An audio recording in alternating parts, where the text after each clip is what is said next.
May bagong utos ang Pangulo para sa bagong Pilipinas. President Bongbong Marcos wants all government offices and schools to include in their weekly flag ceremony the Bagong Pilipinas Hymn and Pledge. Now kung pinapanood ninyo yung mga ginagawa ng Pangulo, then you must have heard that hymn entitled Panahon na ng Pagbabago.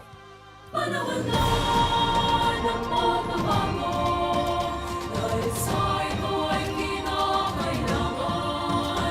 Tayo na magtulong-tulong na maunlarin ang mahal nating bayan. And the pledge called Panata sa Bagong Pilipinas is included in that memorandum circular issued by the Office of the President. Let's follow up on what this new directive means with political analyst and Professor Dennis Coronacion. He is the chairperson of the UST Political Science Department. Thank you for joining us, sir. What came to your mind first nung nalaman nyo tungkol sa memorandum circular na to? Well, thank you for having me here, Brian.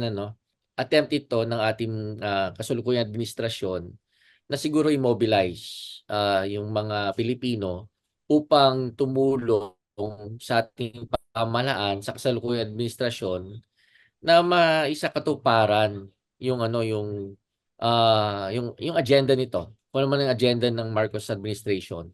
Kasi alam mo sa political science, naiintindihan namin yung value ng branding at saka ng yung mga rituals, mga symbols. These are all meant to to inspire people and to mobilize them so that they can help in achieving the goals of the state. Pag nag-sink in yan at pag in-internalize ng mga tao, it would be easier on the part of the government na mag-gain yung compliance ng mga Pilipino.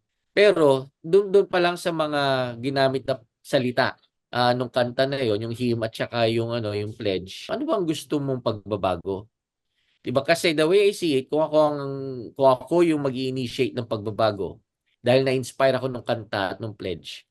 Ako, marami akong gustong baguhin sa Pilipinas, Gusto ko matanggal yung mga political dynasties para para maisakatuparan talaga natin yung pagiging natin na demokrasya, 'di ba? Ako gusto ko tanggalin yung mga corrupt sa gobyerno. 'Di ba? Parte ng pagbabago 'yon. Bakit parang walang specific na definition as to what change means? At saka kung ano ba yung bagong Pilipino? Ano ba ibig sabihin nun? So ano po ito, sir, based on what you have read doon sa pledge at doon sa narinig ninyo doon sa Bagong Pilipinas Hymn, ano po yung mga pine-present dito? Glittering generalities po ba ito? Well, napansin ko yung words na ginamit as well as yung mga aspirations na nilagay doon. From the political point of view, these are all generalities. Oo. Hindi siya ideological actually. Kasi yung mga ibang kung titingnan mo yung hymn ng ibang mga, sabi natin, bansa o kaya mga political organizations, makikita mo na lumalabas doon yung aspirations at saka yung means to achieve those aspirations based on an ideology. So itong ginawang which is I think branding lang naman ng administration ng Pangulong Bongbong Marcos. Kumbaga man, this is his way para i-identify na pag narinig mo yan, maalala mo ko, maalala mo yung administration ko. Pero there's really nothing concrete in there kung paano gagawin yung pagbabago. I know na hindi ito baka sabihin masyadong demanding, hindi naman kanta lang naman to di ba? Ano lang naman to, panata. Pero ang point doon is that kung gusto mong pasukin yung consciousness, kamalayan ng mga Pilipino, dapat malinaw. Malinaw kung very specific yung objective, very specific yung means to achieve the objective. All right. Now this directive, sir, got mixed reactions from people. May mga nagsasabing mamomotivate sila nito, may inspire sila to become better Filipinos. And then you have your critics. Makabayan Bloc, in particular, they were vocal about this. Ang sabi nila parang tino-throwback ang mga tao sa diktadura ni dating Pangulong Ferdinand Marcos Sr., the father of the current president. Ang tanong ko, Professor, is, are we seeing that same pattern Are we being led there or have times changed? Iba na ba yung nakikita ngayon o yung nararanasan ng mga Pilipino? Well, oo nga, may mga ganun ako nabasa, no, na pag kumbaga man, it's reminiscent or it reminds us of the bagong lipunan. It was an attempt of the Marcos Senior administration to control the minds of the Filipinos back then. Pero ano, no, parang at this point in time, of course, halos nakakakalahati na ng termino niya, itong ating Pangulo, no.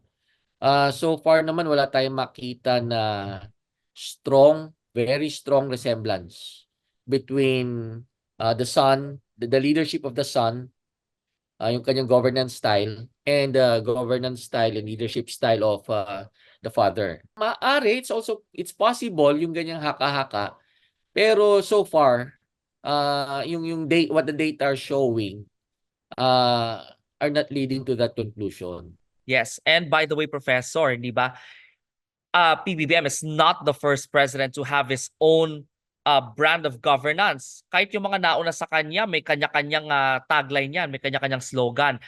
Ang tanong ko lang, and I'm curious, kung ibang presidente ang nag-utos na ito, kantahin ninyo to, ito, bigkasin nyo to sa flag ceremony, will it be any different?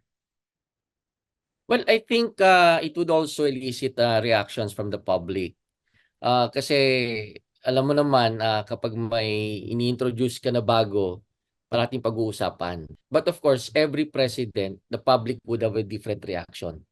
Oo, depende sa konteksto ng presidente na yon. And speaking of political branding, I think almost all post-EDSA administrations, bawat isa meron eh. I remember si former President Fidel V. Ramos, Philippines 2000.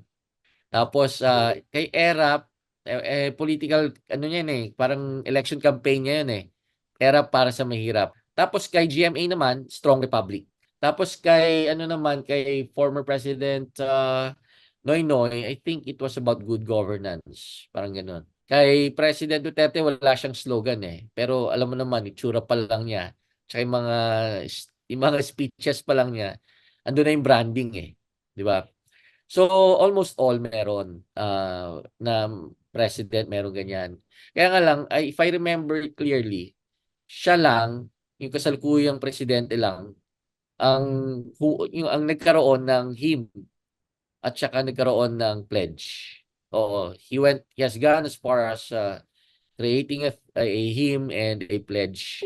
And the other presidents before him had never done that.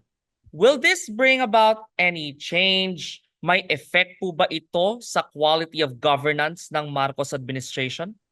Well, that we have to see, Hindi mahirap naman husgahan kasi it's too early to, to tell.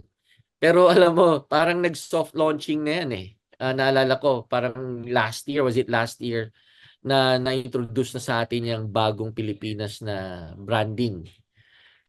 Kaya nga lang so far, at this point, may pagbabago ba? Kasi dapat yung mga ganyang kanta nakaka-inspire yan eh. Diba? Lalo na sa parte ng mga ordinaryong mamamayan. Ay, narinig ko yung kanta, na-inspire ako, gusto kong tulungan.